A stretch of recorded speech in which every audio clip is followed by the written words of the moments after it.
To all who come to this happy place, welcome.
Kingdom Report live time. It's here. Happy Saturday, everybody, and a live look outside of the Disneyland Resort in beautiful Anaheim on this June gloom of a day as we officially kick off summer. It's interesting because if you take a look out there, it does seem a bit gray, and that's because it is. Our June gloom here in Southern California is always something that we have to deal with, but it makes it pleasant in the mornings and then a little bit warmer in the afternoons as we take a look at the Esplanade there.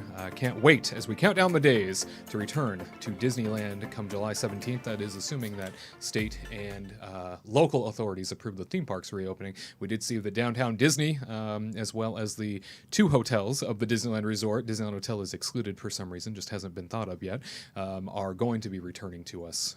So that is wonderful news as the theme parks sort of sit in limbo, waiting for that final approval. Hello, everyone. I'm Wade Heath, joining you here from the Warner Brothers Studios Media District in beautiful Burbank, California, for an all-new Kingdom Report Live. And back in the house today to bring us all that trusted theme park perspective from AttractionFaction.net, Katrina Manzone and Tyler Crouch. Yay! Oh, we're back. We're back. It feels good in to be flesh. here. It's so wonderful to have you guys just a few feet away for the first time in many That's moons. right. It is nice. What a treasure it is to have you here in person and not so far away, but to be able to hear you, not via some sort of audio virtual cue. No. You're right here in my ear. It's That's true. right. There's no delay. We're Yeah, in I know. real time. No hesitation.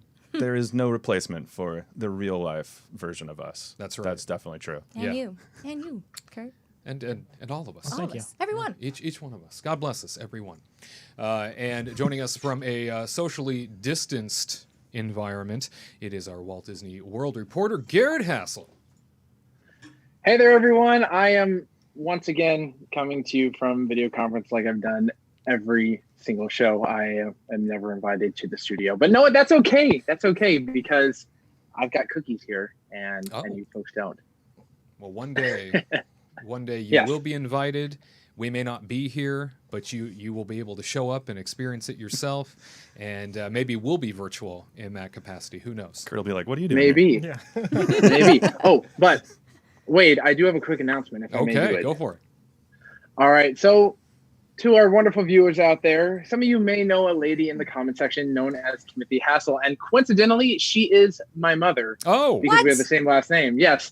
And today is a way. very special day because it is her birthday. So, Mom, happy birthday to you. I love you. Oh. If you were not here, I would clearly not be here, and the show would not be as successful as it is because what makes the show special is all of us together, the Wade, the Katrina, the Tyler, the Gared, and the Curt. So, Mom, happy birthday. You look fantastic for 112. Like, my goodness. It was so charming at first, and then The build-up. a lot of love up until Yeah. that point, I think. Happy birthday, Timothy. I'm kidding. So if any of you guys see her in the chat, say happy birthday, Timothy, or happy birthday, Gared's mom, all that stuff. But yeah, happy birthday, Mom. I love you. I wish I could be with you, but unfortunately, social distancing and travel all that good stuff. And But you yeah, chose to be in on the Nebraska show. instead, let's be honest. And here in the production dungeon is the man who makes the world go around, producer Curt. Why, hello, Wade. Oh, Curt, let me you seem just- surprised. let me take from my sipper this I week. remember that cup. Yeah, right. Tell us about this sipper you have. Oh no, it's a Disneyland 60th anniversary, Oh, you know, look at Disneyland this. 60. Beautiful. and it's got. There the is little fights castle on happening top. to get this. I know. Yeah. I have 2 of them. Oh man. You're one of Don't those. let your address out on the air. They'll come for you. How on earth Well, did I- you manage to score those? Well, I went with my wife. You see, I so see. we each got one. So God bless the you know, wife. Yeah, exactly. We got it at that. It's right on Main Street where they usually play the piano. That Yeah. little area there is where I bought it from. I can't remember the name. Is that important? Coke Corner? There you go. Yeah. Yeah. Or There you don't- go. Do they call it refreshment corner now? Refreshment refreshment corner. Sure. With the red and white Sure. lights. Yeah. Yeah, I just remember. Yeah, lights, piano playing, usually old timey. Old timey. And you got your sipper now. Yeah, exactly. God That's bless all that matters. America. No, absolutely. And big news week to start things off. Let's talk about Disneyland, shall we? As they have put forth a bit of an enhanced way of handling things as they return back to a sense of normalcy. Disneyland has announced the following, saying that they recognize that the COVID-19 situation is constantly evolving, which is why our reopening approach is deliberately fluid and phased. And there are many factors that are helping us determine the timing, but when various aspects of our business will reopen in a responsible way. They say, in addition to following existing state and local guidelines, which continue to evolve, we currently are working with our unions to responsibly and, well, thoughtfully implement new health and safety measures for cast members.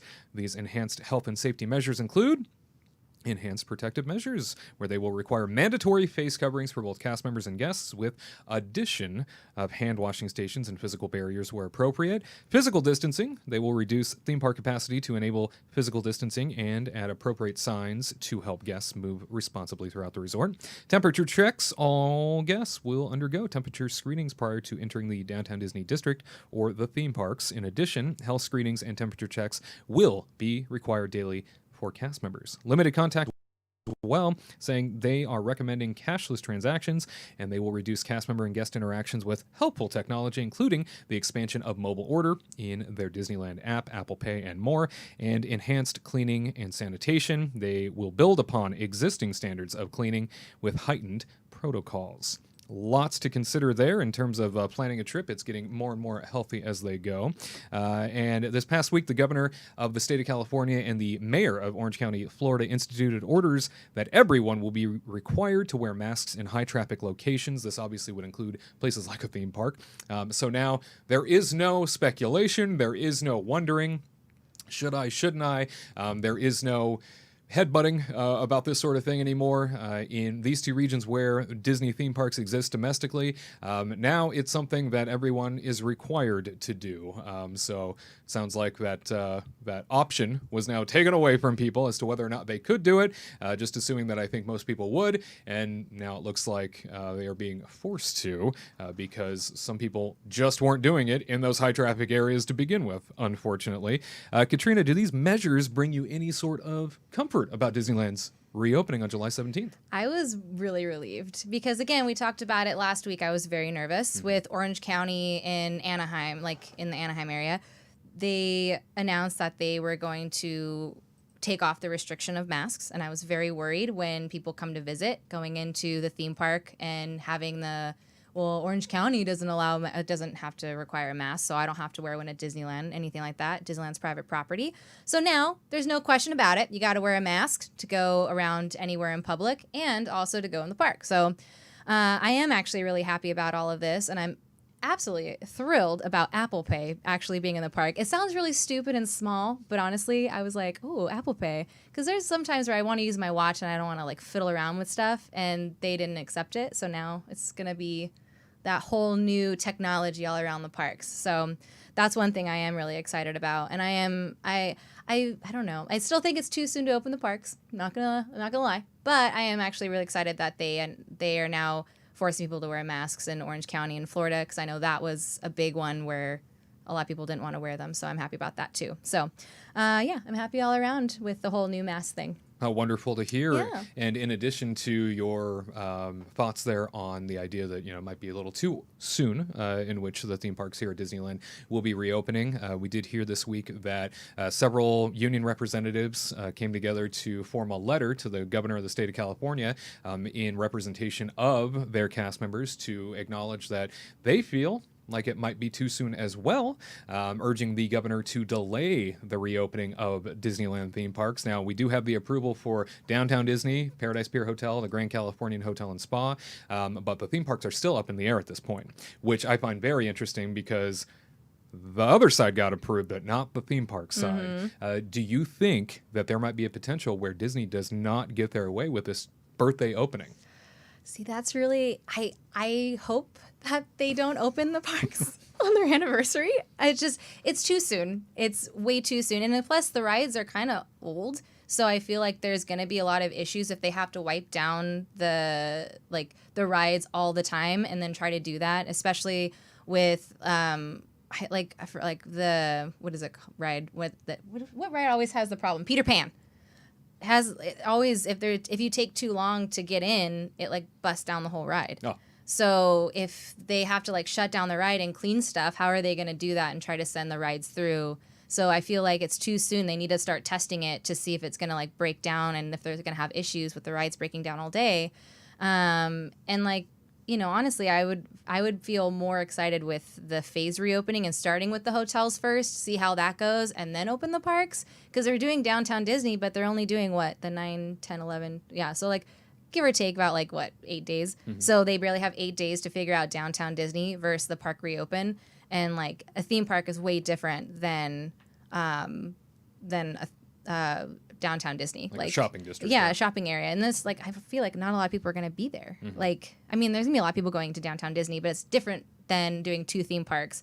And then hotels, I feel like that's easier to wipe down and control versus rides and, people touching merchandise, people touching all these things around the parks. So yeah, switchbacks Yeah. in the lines and stuff. yeah, there's just it's just high touch points. So and Disneyland's so small, way different compared to Walt Disney World. And if no one knows, it was the first park, so everything is kind of smaller. And then so with the switchbacks being tinier, the queues being smaller, I feel like they just need to test it. And then so I kind of hope that the union kind of gets their way and has a delayed reopening. But honestly, I don't really think, I don't know. I feel like Disney's going to push it and probably win. I don't know. What do you guys think?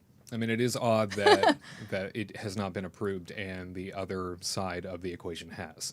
I definitely think that there's some hesitation there, maybe at the state level, to really consider potentially what might be needed. Would you ever stay at Paradise Pier if Disneyland was not open? I don't see a need. No. Yeah, exactly. I don't know. It is strange. It's what if I was Disney? I don't even think I would open the hotel in that case. I'd be like, Grand wow, Californian. what's the point? Okay. I wouldn't mind just chilling and watching if I was over by Goofy Sky School and then just walking out and seeing an empty park. I would be totally chill with that. That'd be a cool view. Yeah, it'd be nobody, yeah. just chilling, watching, just I don't know, nothing, just taking cool pictures. Now I would be okay with it. When would it make you the queen of Disneyland right now? Bing, you're the queen of Disneyland. Thank you. When would be an appropriate time to reopen the theme parks? Honestly, I would say the middle of August. I'd say August 3rd because that's my birthday. But because I'm the queen, so We I don't can care open about it whenever I we want. don't care about Disneyland's birthday. Just this one. Yeah. This is It's fine. your birthday. But no, I would honestly say middle of August. Honestly, I would try to do a soft open for Disneyland to see how it works for cast members so they can go first and see how it's and they can practice with each other for a couple weeks and then maybe start letting annual pass holders in, give or take, for a couple weeks, see how it goes. Because, I want to say annual pass holders are more forgiving than people that actually pay full ticket prices, but sometimes that doesn't really work out. I'm not sure about that. I know, That's a I'm tough toss-up. But then I would say then you can reopen it to all guests. So I would say, honestly, give it another month, because it's, almost the end of June and we're still kind of COVID's starting to come back again. We kind of don't really know what's going on. So them pushing it to open in 2 weeks is Crazy. Well, the governor of the state of California may have something to say about it. We'll see, especially now implementing that masks for all rule that he has now decided to mandate through emergency powers.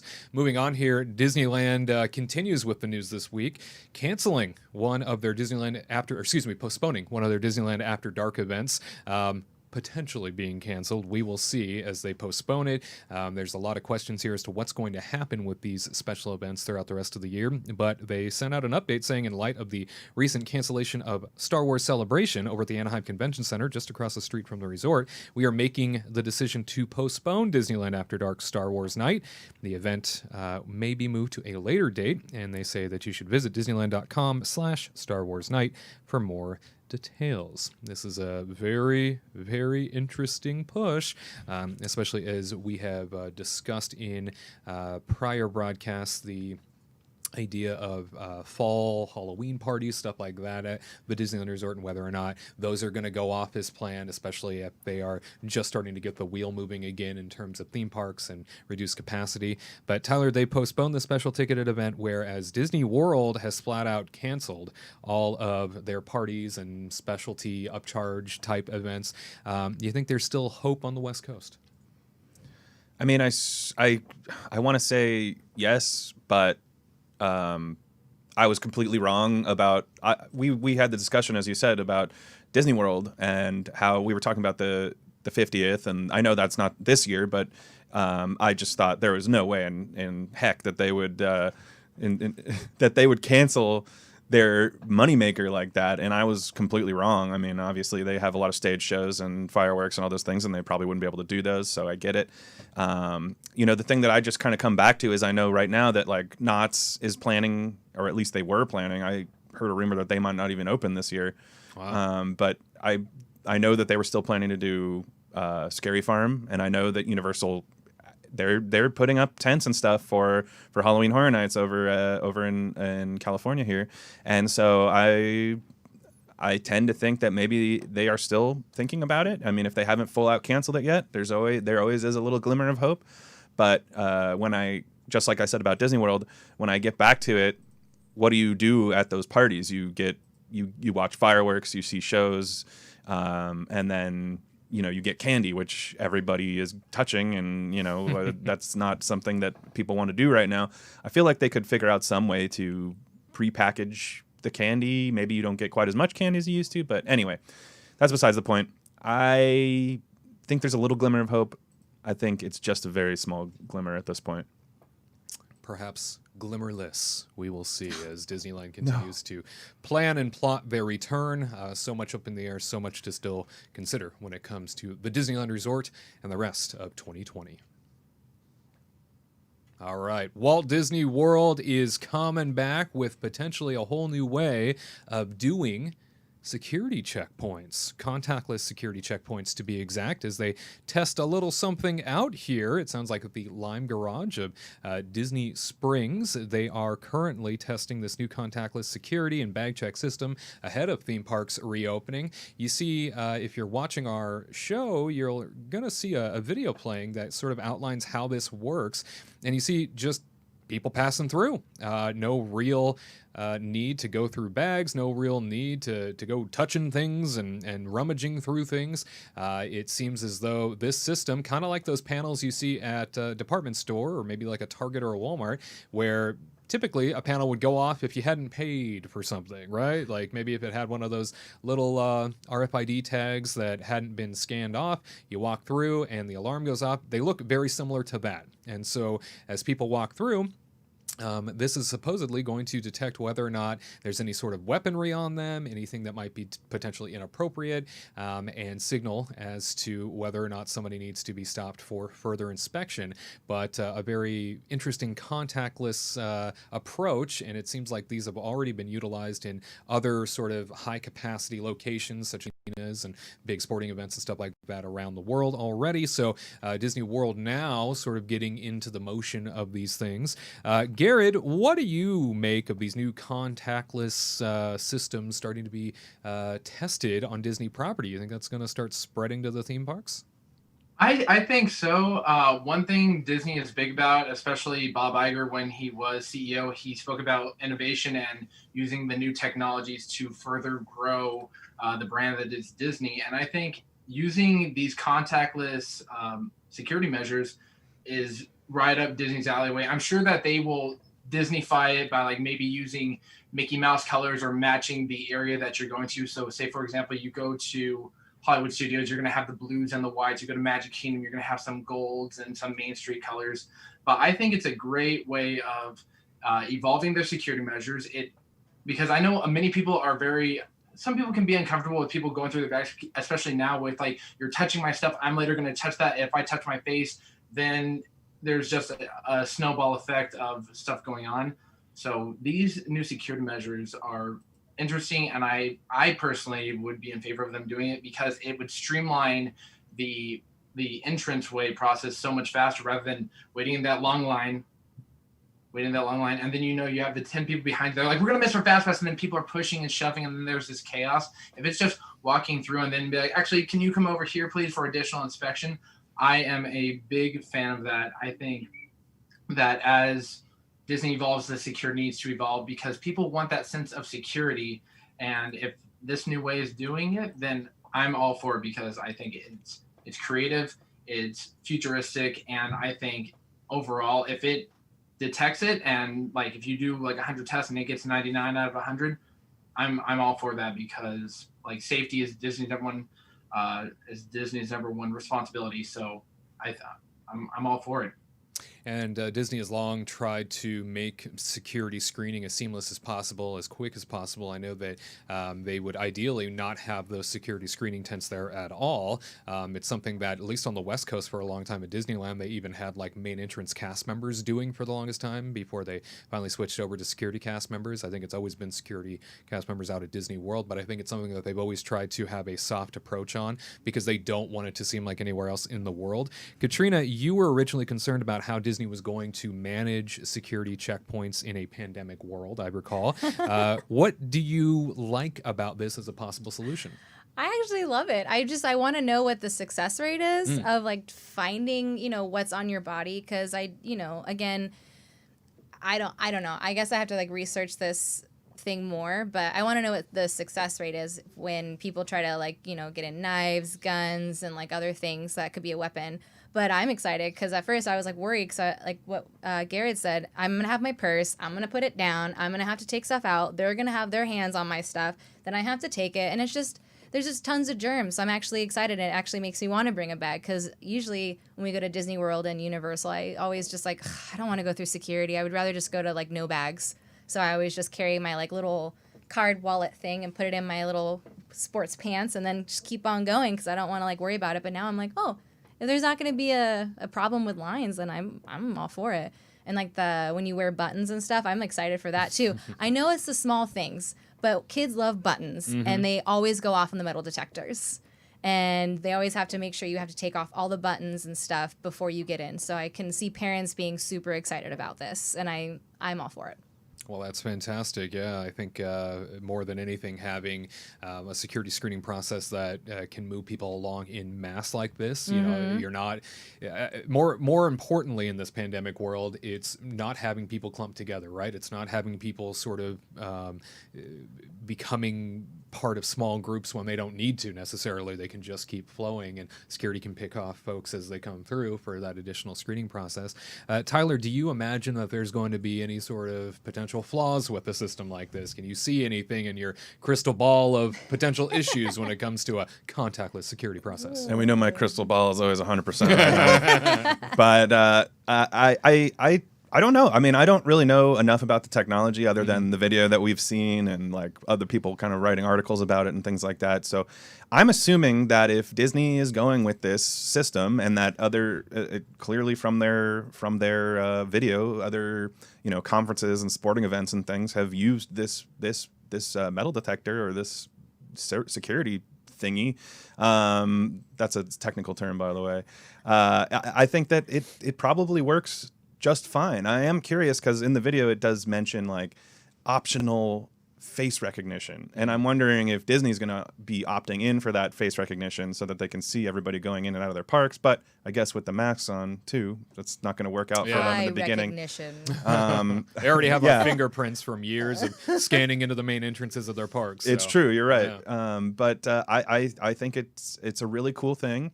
Because for anybody who doesn't know, Universal Studios has been doing X-ray machines for a couple years now, and they work great. And I've always preferred those to the way that Disney handles things.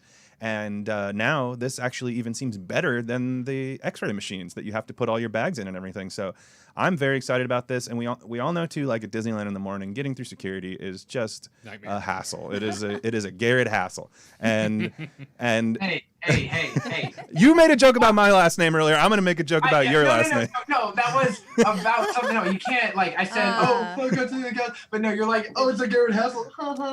Cat fight. Okay, Uh-oh. listen, Gared. I love you, dude. I'm giving you a hard time. But anyway, what was I going to say? The other thing that I'm really excited about is in Disney World, they usually have 2 lines per security cast member. And you'll be going through the line, right? And then all of a sudden there's like a family of 6 that's like, oh, can you take all our bags at the same time because we're all a family? And it's like, and I get it to a certain extent, but also like, I don't know, then it slows you down. Then you're like suddenly 6 people behind, where you should have been on it. So it's kind of nice to just know that we're all going to be able to walk through and get this going, because that's really the key. Is just you want to get your day started and you want it to be safe. So. Why didn't they do it sooner? I was just about to say that was going to be my exact statement. Was long overdue. Should have happened years ago. If this technology existed, why wasn't it in place? Because for a place like Disney World with so many people moving through one place in an hour and trying to, move and migrate across the property, this seems like a no-brainer. Yeah. No. Yeah, So, definitely. grateful Pinch a to penny. see. I don't know. Were they just trying to save up money until it was like absolutely necessary, and they're like, okay, I think we kind of have And to now do we're it now. installing it. It's interesting because I wonder how much these machines cost them, or like upgrading the system cost them compared to how much it because then now they're definitely going to need less cast members. I think anyway, they're not going to need quite as many cast members out there, and so I'm curious to know, like, if they look at the books, will this actually save them money, like in a year or two? No, I'm scared for who the knows? cast members. I know. I feel bad for. I'm sure they'll figure out something to do Dang in with your crystal security. ball. Maybe they'll be put on the Corona Squad, Oh, maybe. enforcing those masks They and should telling have like people their to. cool badge, the Corona Squad, like their little Disney Security D badge they always wear. It's really cute. Anyway, whatever. Well, it's nice to hear that it's at least getting tested out, and it might be the future of your next security trip when you visit Walt Disney World. Halloween parties, my friends, is our big topic this week because Walt Disney World has unfortunately canceled them for 2020. This is something that I think shook all of us because it was so unexpected. While assessing, Disney says, another fall special event, Mickey's Not So Scary Halloween Party, we determined that many of its hallmarks, stage shows, parades, and fireworks are unable to take place in this new unprecedented environment. With that in mind, they say, we have made the difficult decision to cancel this year's Mickey's Not So Scary Halloween Party. Additionally, Disney's H2O Glow Nights, the nighttime special ticket event at Disney's Typhoon Lagoon, will not take place for the remainder of 2020, and guests who have already bought tickets to these events will be assisted with refunds over the coming weeks. That's not all. In fact, it gets worse. As Disney continues to plan out the rest of their calendar year, they're also examining what might happen a little bit further into the year, maybe more towards Christmas time. And they released this following statement saying, looking ahead to the holiday season, this may spark questions about Mickey's Very Merry Christmas Party and the Epcot International Festival of the Holidays, which includes the Candlelight Processional. They say we are monitoring our new environment closely and will make a decision on these events as we continue to learn more from government and health officials. As always, our goal is to explore every option and look at ways in which we can still host events and festivals full of Disney magic while still operating responsibly with the health and safety of our guests and cast members in mind. Tyler, you were convinced, as was I, that Halloween parties, they're cash cows for Disney World, right? They're one of the biggest, most lucrative things they do in a calendar year. And now they're wiped away from the 2020 calendar. How surprised are you? I was pretty surprised, honestly. I figured that maybe they would possibly offer like a reduced price, say, we're not going to have as many offerings, but here's the thing, like if they're going to say what the offerings are going to be ahead of time and maybe reduce the price a little bit, which I know sounds crazy for Disney, but if they're not going to be doing fireworks and like live shows and stuff, then they got to tell people that. I was thinking they could possibly rearrange themselves so that they could do these parties. Like you said, it brings in so much money for them, and it gets them. It's like every hotel guest there basically has to buy like 2 tickets if they want to stay at Magic Kingdom all day, right? So it's one of those things where I'm just shocked it's not happening, but it makes a lot of sense. I just figured that, again, they're probably hurting right now, and they make so much money from those events that it just needed to happen. I figured they would figure out some way, but I was 100% wrong. Yeah, So, likewise. yeah. Startling to say the least. Halloween parties have really caught on in popularity in the last, I would say, 5 years specifically. I think Halloween parties have become sort of a rite of passage for some families even. So shocking that it won't be with us in 2020. Gared, the two of us were set to Halloween party together this year, and who knows what we would have dressed up as. I'm sure it would have been fantastic, but now that ain't happening. Matching Argyle sweaters with big chains, and I'm thinking bootcut corduroy pants. Oh my, yes. Well, fashion sense I have none. Clearly, you are the one with all of We it. would have been big balls of sweat. That's what we would have been. Joe Exotic, and you would have been my Carol Baskin, that's for sure.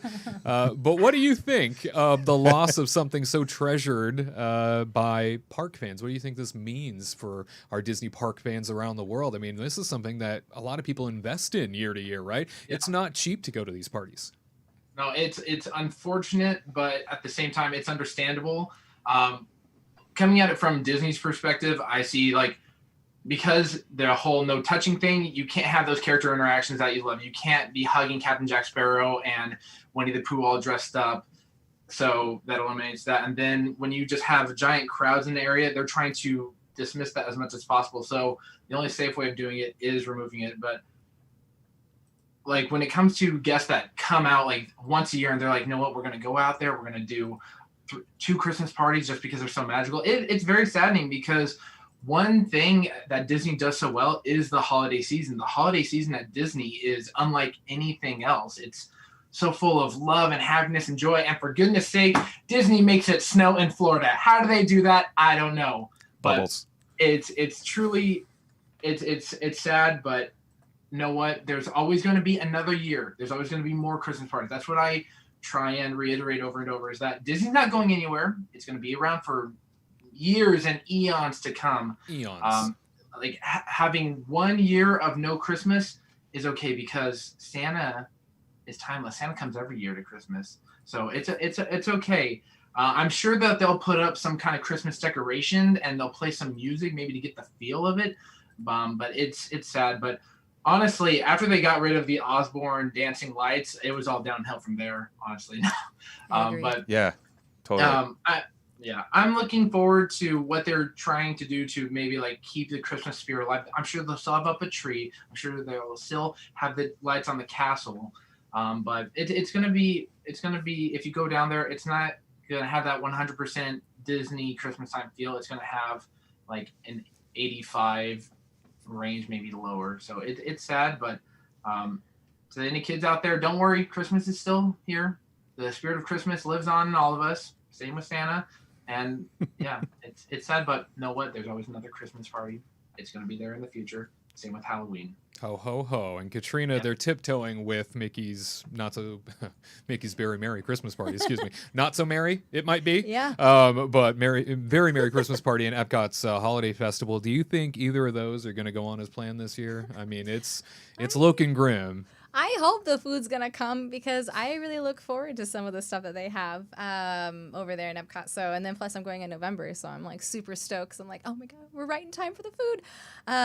For the for the party, I don't know. Like, I feel like it depends on what COVID's going to be like later down the road. Because, I mean, they usually start the Halloween parties, like, you know, in August. So it's right around the corner. So they kind of have to pull the plug at some point and call it a day. And then for the Halloween or for the Christmas party, I feel like they may still have a little bit of time to kind of figure out if they're going to do it or not.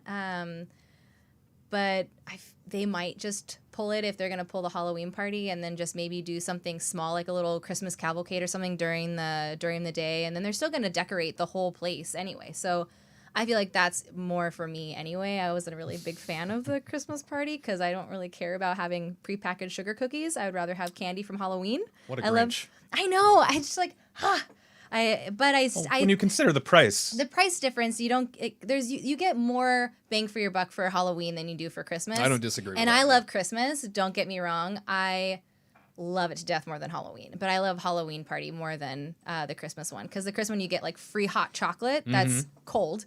And and you get a prepackaged sugar cookie. And I don't know how many times you can eat a sugar cookie at night. And they're not different flavors. They're just one. And then you get like the Christmas parade and stuff. But I mean, I'm sure they can do some kind of like Christmas cavalcade with a little couple of dancing reindeer, and then call it a day, and then still have like the light show and stuff with Elsa like lighting up the castle. Maybe, I don't know, because I guess like crowd control. I don't know if that's even gonna happen. Yeah. I don't know, but they're still gonna have to light the castle. So anyway, yeah, I think they're gonna. I don't know. They could pull it. Depends on what it's gonna be like later down the road. So I'm going to say, check back with me maybe September. Sounds good to me. All right.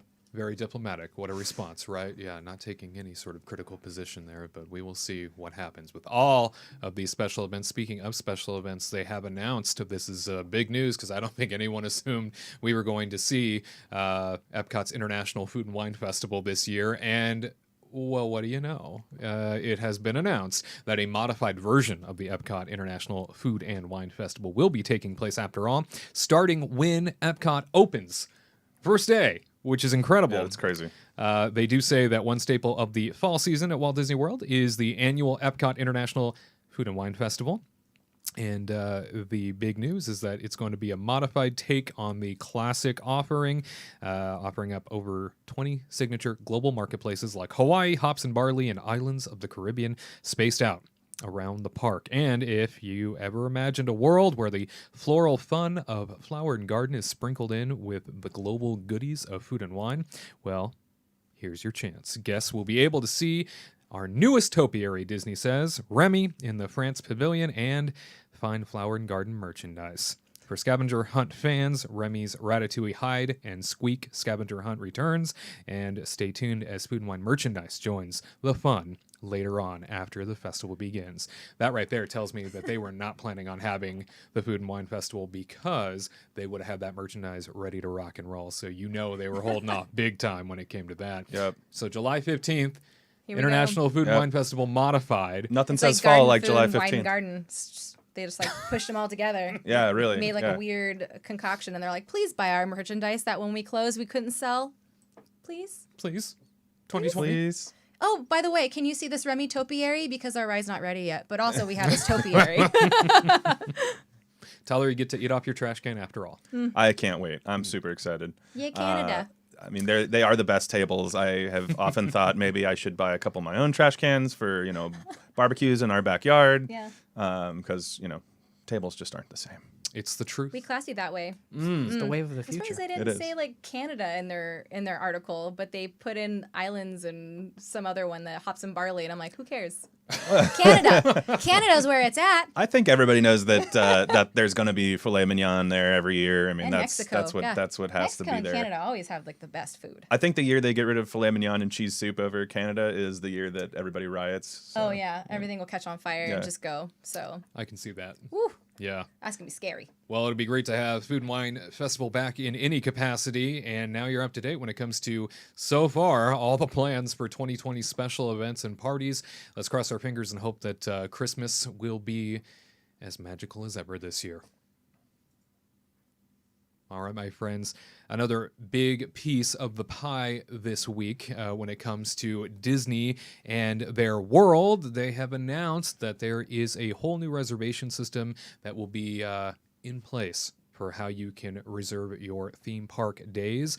A lot to cover on this one, and it's something that I find fascinating because the timeline is coming right up here. We're very close to it. And so the new park reservation system called Disney Park Pass is going to roll out to guests in advance of the opening of the parks. And starting June 22nd, Disney Park Pass systems will open to guests with confirmed Disney Resort hotel reservations and linked valid theme park admission, including annual passes. And June 26th, Disney Park Pass systems will open to all annual pass holders regardless of background. And June 28th, Disney Park Pass systems will open to all existing ticket holders.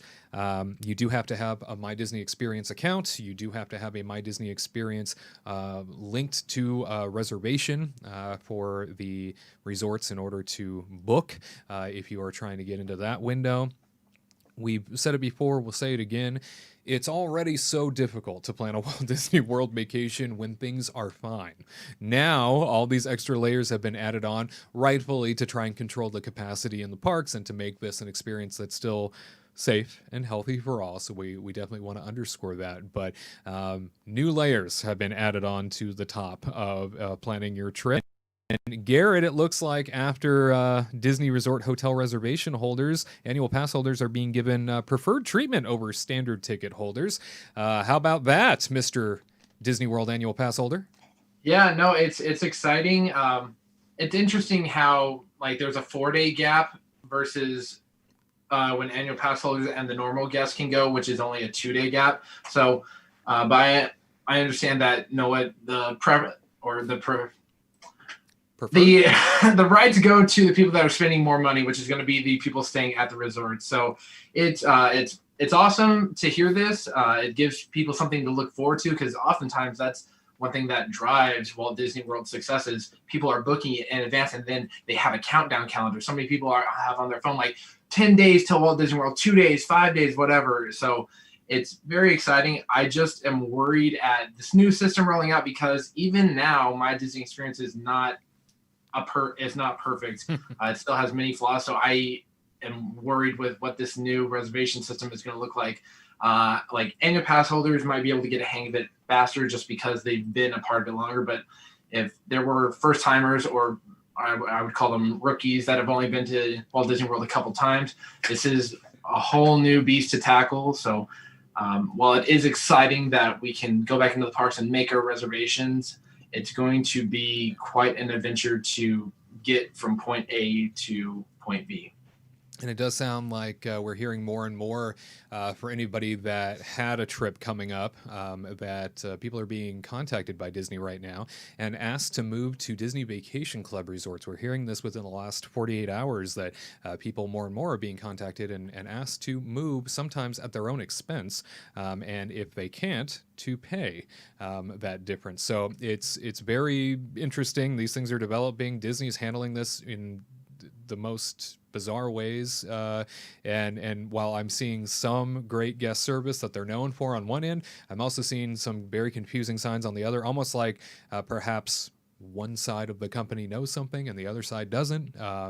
Who knows? I'm definitely not, in that world, but it is something that we're noticing more and more, especially hearing from viewers and people that had trips that were already booked, say through the summertime.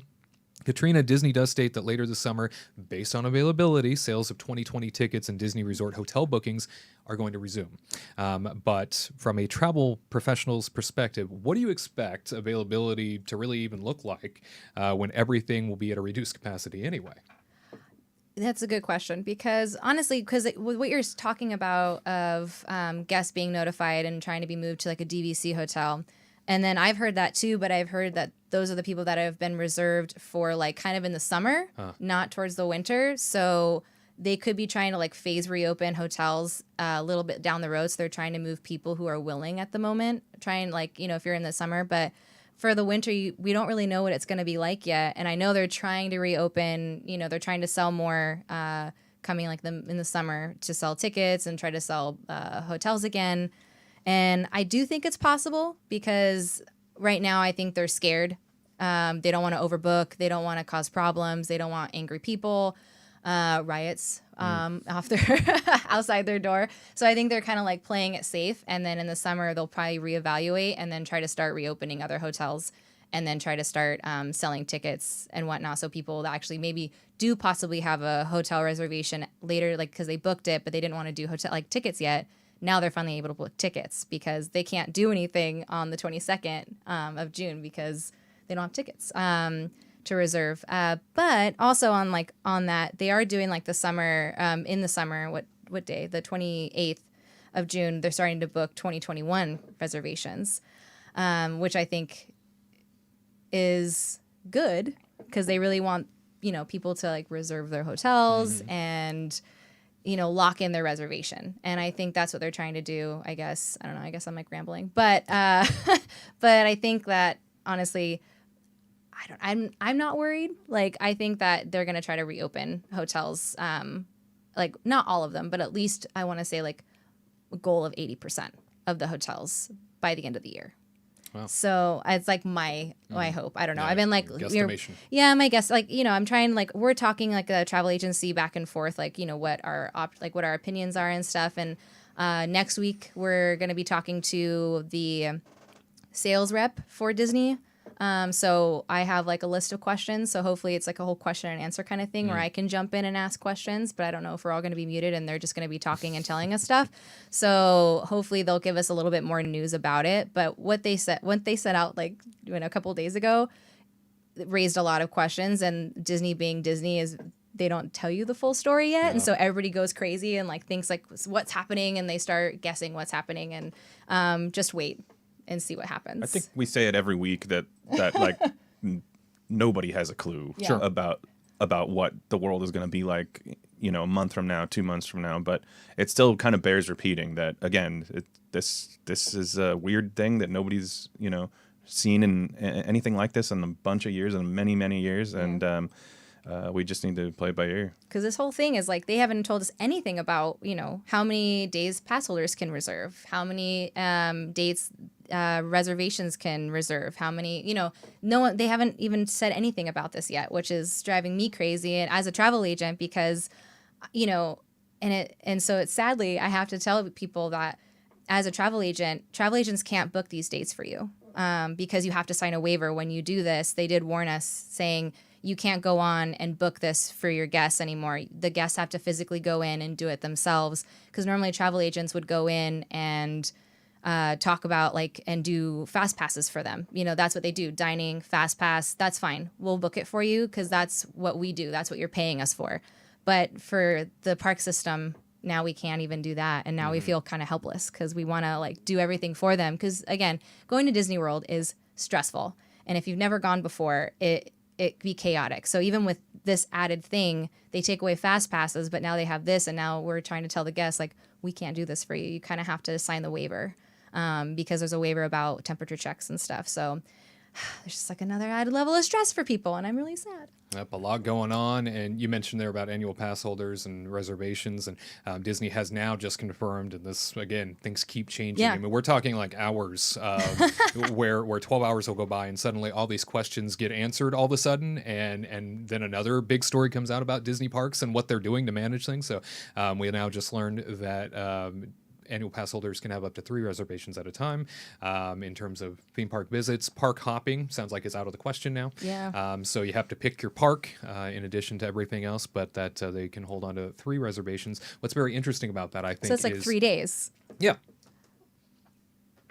What's very interesting about that, I think, is so when you have your annual pass. I mean, if you're a top tier annual pass that basically paid for that luxury of having the entire calendar year unlocked, where you can visit anytime, it's not very clear right now as to how you are differentiated between that pass and, say, a lower tier pass that has a lot of restrictions thrown in. All things that I'm sure they're going to have to make clear, but as of right now, it looks like annual pass holders, it's kind of fair game. You're going to get That's what 3 we talked about reservations. Before about the whole tier system, what they could be doing, and now we're going to be kind of on the same level. It's whoever kind of gets on the reservation system faster is going to get it, kind of like the fast passes, which, it's great and all, but it kind of sucks because we pay for, 2 parks, 2 coasts. So I'm like, oh, God, Now there's like an extra level, and we're like have to make sure we book. But at least we stay at a resort in Disney World, so we'll be fine. I wonder if certain passes will have priority over other passes. That could very well happen.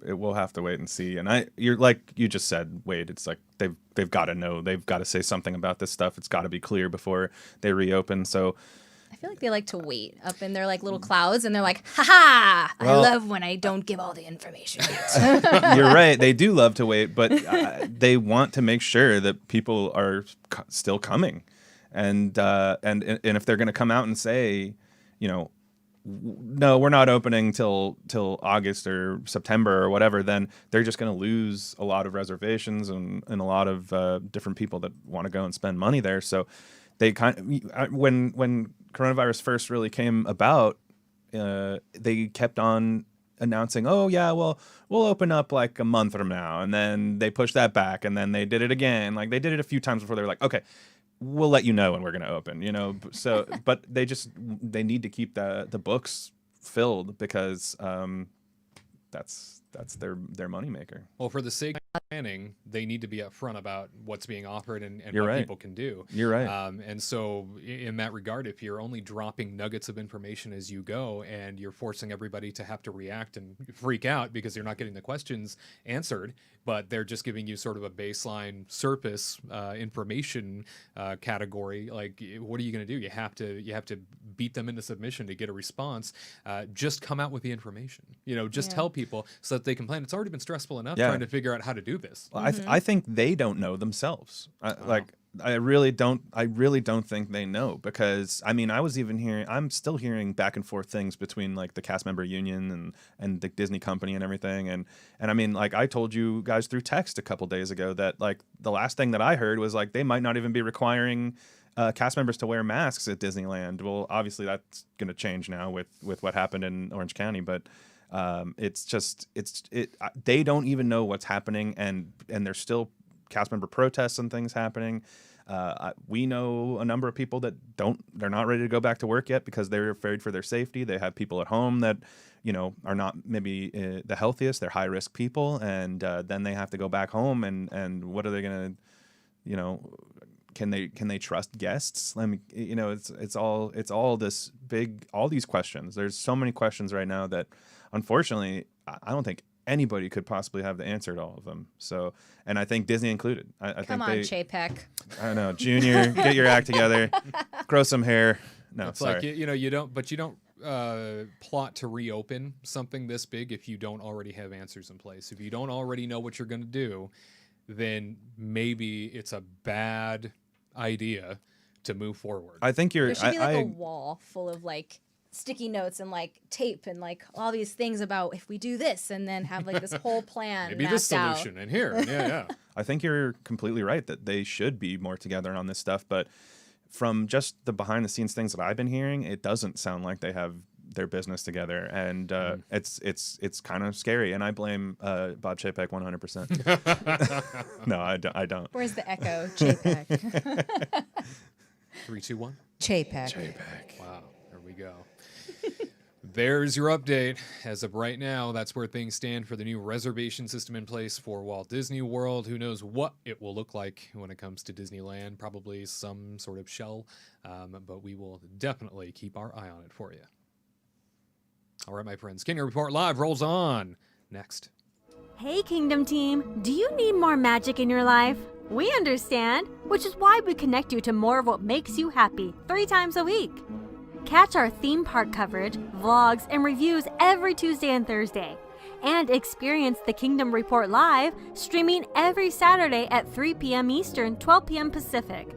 That's new content every Tuesday, Thursday, and Saturday, crafted with you in mind. Don't miss out. Be sure to subscribe and activate notifications at The Kingdom Report on YouTube. And catch every update throughout the week at Kingdom Report Live on social media. See you there!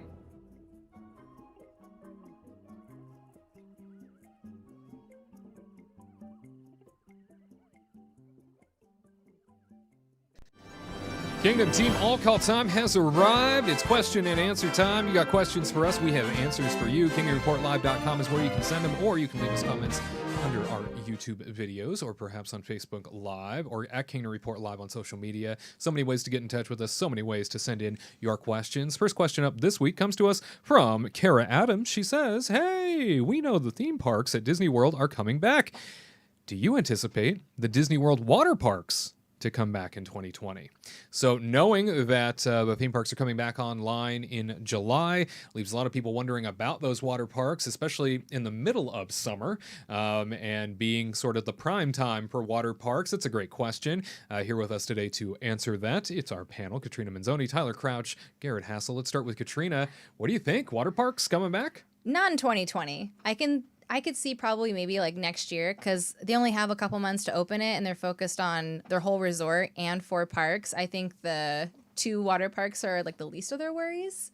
And then, because Universal has their water park open, but they only have to worry about a little resort, 2 like theme parks, and then their water park. So I could say probably around like maybe March of next year, March, April, when the weather starts getting warmer again. Because by the time they're even maybe possibly able to reopen, they're going to have to close again because of cold weather. So you think a spring break probably return? spring break return for me. Let's put it on the books. Probably not too wild, especially based on everything that we're seeing and seeing that like Halloween parties are being canceled and they're looking at those Christmas parties now out at Walt Disney World and potentially pulling the plug on those. Tyler Crouch, what do you think? Water parks in 2020? My first inclination was yes, they would reopen, but the more I think about it, the more I'm like, but then they're going to have different rules at different parks and different, at Disney Springs and things, because let's face it, you can't really be at a water park and wear a mask the entire time. I mean, that almost sounds like you're going to drown yourself, like that just doesn't sound like a good thing to have water in your mask. And so it's going to be, it just makes me think that, you guys could be right, or Katrina, you could be right. Maybe we won't be seeing them for a while because I just can't see them being like, okay, so at Magic Kingdom, masked at all times, you have to worry about this and that. And then over at the water parks, like, okay, well, no mask here because unless you're out, if you're not in the pool, then a mask. Like, it gets very confusing. And I know that, I know there are other water parks in Orlando that have opened and they're not requiring, a lot of them are not requiring masks and things like that. So maybe they just don't want to mess around with that sort of thing until a later date. There's too much stuff going on in that resort right now, even with the whole NBA experience, not NBA experience, but the whole ESPN sports thing going on too. They have a lot of stuff happening. They're like, I don't know, this is the least of our worries. We just put this on the side. Yeah, the NBA joining Disney property and sort of saturating all of their resort hotels and now becoming an official taking part all the manicurists, pedicurists. I mean, gosh. There's a lot to pay attention to. By God. Gared Hassel, our Walt Disney World reporter, standing by to share his perspective. What do you think? Water parks in 2020? Is that a reality? I can't hear him at all. My goodness. Gared, you with us? Can you hear me now? Go for it. Sorry, the mouse isn't working. So, Curt, you're in charge of all my audio. But no, in 2020, I do not think any water parks will reopen just because when, right now it's summertime, they're closed. When the parks reopen, they are not listed as the top priority. So they will not be seeing the light of day. Plus, by not having them open, you're saving money because you don't have to pay for lifeguards, food and beverage, all the merchandise and all that stuff. Plus, you're not having to use as much water because, no one's going in the water. I see them maybe returning spring or summer 2021, but even if people were hopeful thinking what about November, December? In November and December, they usually close one of the 2 water parks because they just don't get as much business out of them. So I really do not see them reopening. It's sad, but when people go to Walt Disney World, you think of the parks. You don't think, man, I really want to go to Blizzard Beach or I really want to go to Typhoon Lagoon. They're very nice to go to during the summertime and on hot days. But if Disney is already making everything limited, you want to go to the parks. You don't want to go to a water park. You want roller coasters and Mickey and Minnie and all of them. You don't really want to hang out with, I forget what the alligator's name is, but that guy. I guess that's another thing too, is if they're going to be doing 1 park per day and there's no park hopping, Usually, I feel like water parks are kind of a half a day experience. You know, that's just me personally. It seems like I couldn't spend 8 hours at a water park, but I also don't like just kind of laying around the whole time. So maybe I'm wrong, but I can't see them being like, okay, well, you can go to the water park half the day and then Magic Kingdom the other part. So that's a whole another reason for them not to open those water parks. Great point. And we have learned that Walt Disney World has effectively canceled through the summer the H2O Glow Nights that typically happen at Typhoon Lagoon Water Park there on property. Something that I've been a part of in the past. A lot of fun, not a whole lot of people there. Kind of didn't think it was going to happen again, just based purely on no one showing up to the last ones. But Good for you. That's why I liked it. Yeah, that sounds cool, actually. I would like that, yeah. No one was around. Yeah, it was great. Lots of character interaction, a great DJ atmosphere with DJ Mixmaster Rex Oh. Wow. from Toy Story. Thank you very much. They gave him 2 titles. That's right. Yeah, he's Did he up have there. chains and stuff too? He did. Like doesn't he do like something like that in Like like a raver. cartoon, right? Mhm. Yeah. Okay. Yeah. Yep, that's I know how you're he's talking dressed there. about. Ideal. Okay. Cool. That's actually really cool. Yeah, no, the whole thing I thought was well worth the money. It was super cheap at the time, and again, I got in at a discounted rate because I had bought early in advance and just thought, why don't I try it? I thought it was totally worth it based on how there were no crowds there. We have learned, however, that cast members from the water parks are being repurposed for other areas within Walt Disney World during this phase reopening process. So. Epcot.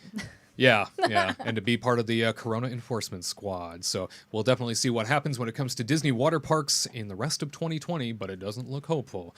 We appreciate you, Kara, for sending in your question.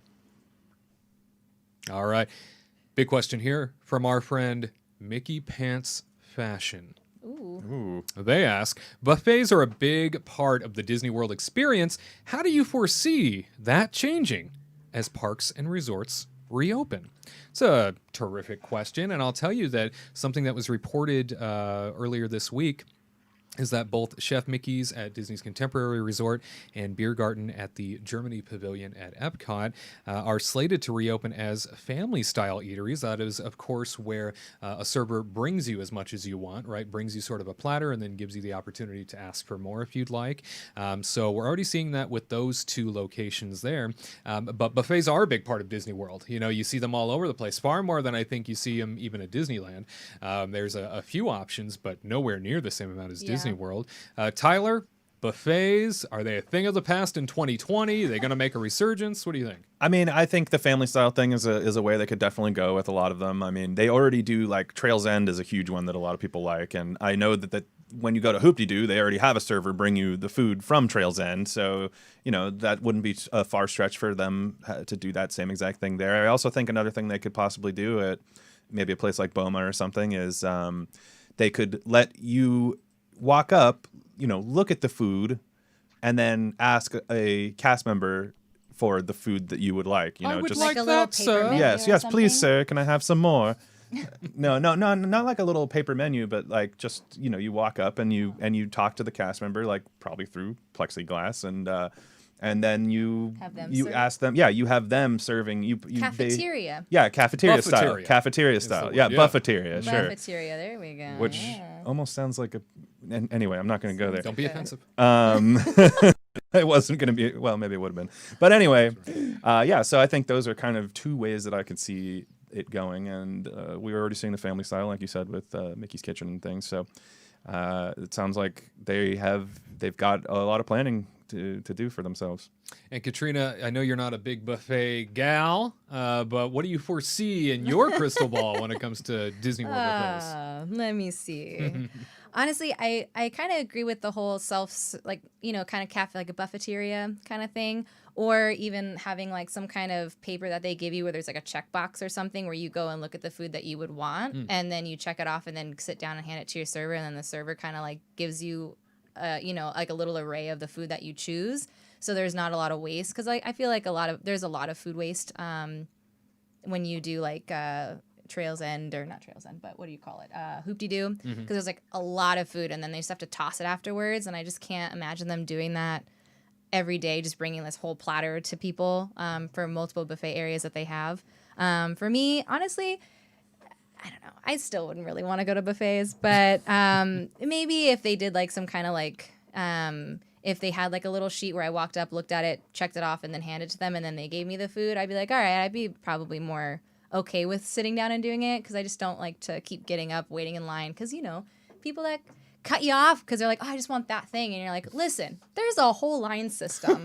You got to get to the back. There's a process here. There's a process. I don't care, even if you're a child. I don't care if you want to skip the salads. You got to let me go first. So I think I would be okay if they did something like that. I would probably be like a not fully against it this time, but yeah, I don't know. And We'll Gared, our Walt Disney World reporter, sir, when it comes to things like, the Garden Grill restaurant at Epcot, the rotating restaurant where Mickey and his friends come and visit you during your meal, that's already like family style where the server brings you as much as you want. You just sit there and all the characters come to you. To me, it seems like that's a far better use of time than having to get up, because I always feel like you miss characters when you do that, especially if it's just character dining specific and they have a buffet attached to it. You're in a theme park, you're exhausted most of the time anyway. Do you see a family style across the board just being more beneficial? Well, first, I want to go with that Disney has already shown us what to do in this situation, which is, if you remember Beauty and the Beast and Be Our Guest, the silverware and the food literally is alive and comes out to you. So I think Disney's been working on some technology in there to make that a reality. Oh, that's right. You mean magic? Yeah, I definitely want to see plates rolling out and popping up. No, a family style works in certain situations, but I can't imagine family style working at a place like Crystal Palace. That place is cramped. It's insane. Even if with social distancing, it's still tight walkways between tables. What I think will be maybe the theme is like, it's like when you're in like high school or middle school, you go to the cafeteria, they have the plate, and then you just go down the assembly line. Do you want this? Do you want this? Do you want this? And they just put it on there. Can I have a little bit more? And then they just, at the end, they pop it over to you. That's really the only way I see this going. Or it's going to be, or those waiters are really actually going to be waiters this time and not just doing drink service, because wow. For those of you that are viewing this, you may not know, but when you go to a place like, say, Crystal Palace or a buffet restaurant, you are not paying for food service. You're paying for drink service, where they say, welcome. Any dietary, do you have any dietary issues or any allergies that we need to know about? And if they say no, then they pretty much take your drink order. They then say the character will be here in a little bit, and they bring you back your drink, and that's it. And they get like a $50 tip on a $200 meal, because all they do is just bring you drinks, when now they could be in the situation where they actually have to serve the food and work it a little bit more. I'm not saying they're not hardworking. I'm just saying, if you compare servers in like Chef Mickey's to say, I'm just trying to Be Our Guest at night. It's like they move a little bit more. So I'm wondering how it's going to go, but I'm still in the mindset that I wanted to see audio animatronic plates roll out with my food on it and sing to me. That's what I want. And maybe I want one Chip day to tickle when I sip them. Maybe. Wow. Oh, well, you learn more and more about you every week. Producer Curt, let's wrap this up here with you. Are you somebody that thinks buffets are going to be something of the past, or do you think they're going to rally back maybe after 2020 is over? Well, I kind of like what Tyler was saying there with the cafeteria buffet type style, because there's a couple places I went to in the mall here that do that now. Like, it used to be hands-on service, and now you just I want that, and that, and they give it to you. I think that would be a perfect idea if they were to do it. Yeah. But you have a lot of people up there in line and everything else. It just seems like it'd be very cumbersome. I personally think that if they can't do that, that it's not going to be. It's not going to be this year. Take a number. Now serving 76, Yeah. table 76, and then you walk up and go get food. That'd be perfect. Let's just have the whole park like that, where you just everything. You just take a number. Virtual queues everywhere, including your food. That's right. Very good. Well, we will see what happens to buffets, but it does seem like family style is the wave of the future, and I don't hate it. I think it's a good idea. But we thank you, Mickey Pants Fashion, for your question. All right, King Report Live wraps up next. Do you know everything the ghost host is going to say before he says it? Are you ready to thank the Venetians each time you board Spaceship Earth? Can you recite Walt's opening day dedication speech? Then join the Kingdom Team today, the influential Legacy fan community featuring exclusive merchandise that will alert all who've come to this happy place that you are more than just another guest. You are a trusted theme park fan. Don't miss out. Join the Kingdom Team right now by visiting the homepage at kingdomreportlive.com. That's kingdomreportlive.com. And now, back to the magic.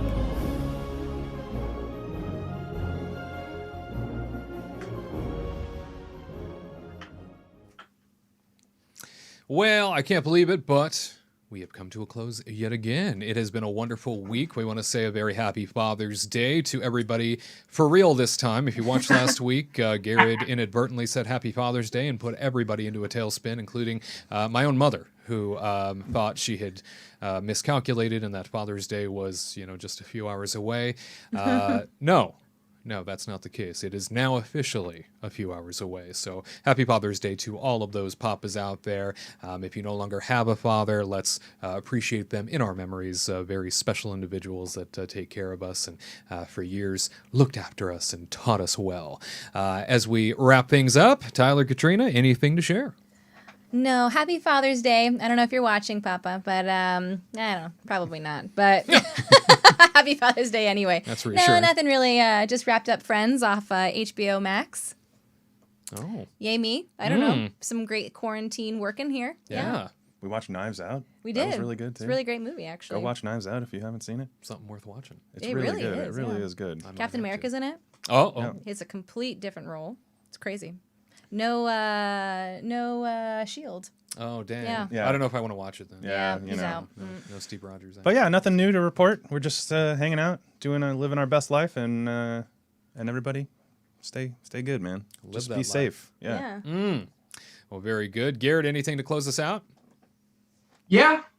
Once again, happy birthday. I was going to say happy Mother's Day. I'm so out of it. Can you get it straight? Do you Okay. think? All right. Mom, happy birthday. There we go. You are not 112. You look phenomenal. I cannot wait to go to Disney and show you more of Disney World and go to Disneyland and take you to all the Disney parks around the world. Thank you for all you've given me and showing me the power of Disney and telling me to pursue my dreams. So, Mom, I love you with all my heart. You're probably going to be tearing up now because you're my mom, but I love you so much. Happy birthday. I promise that hopefully soon I can see you and celebrate properly. But aside from that, happy Father's Day, everyone. This time for real. Last week, I just want to make sure everyone was on your toes. But yeah, happy Father's Day. Dad, if you're watching, thank you for giving me the chromosomes that I need to be Gared and not Michelle. So. Oh, okay. Yeah. Was Michelle going to be your... I'm not going to get into science. That's Ariel's expertise. Did you? Is that what your mom said? You could have been a Michelle? No. I don't even know what my name would have been if I was a girl. I don't know. It was, I mean, it was Gared or bust. Gared as a boy, Gared as a girl. It doesn't matter. Gared or Gale. It's hard to tell. Gale? Oh, I don't think I look like a Gale. Oh, well, that's up Maybe for a More interpretation. of a Michelle. Yeah, right. Yeah. Michelle. He likes that. I think that was his name. Yeah, happy birthday, Mom. Happy Father's Day to everyone out there, and hugs and not drugs once again, and hugs and not drugs as well from my main man Curt with the sippy cup. Oh. Can we show your shirt, please? Oh, Yeah. hugs, not drugs. Woo. That's what it's all about. Mm-hmm. Hardcore, let me tell you. My friends, it has been such a treat to be a part of your weekend. As always, we want you right back here with us next week, Saturday, 3 p.m. Eastern, 12 p.m. Pacific, for an all-new Kingdom Report Live. And remember, the legacy of Walt Disney, well, it lives on because of people like you and me. We'll see you next week.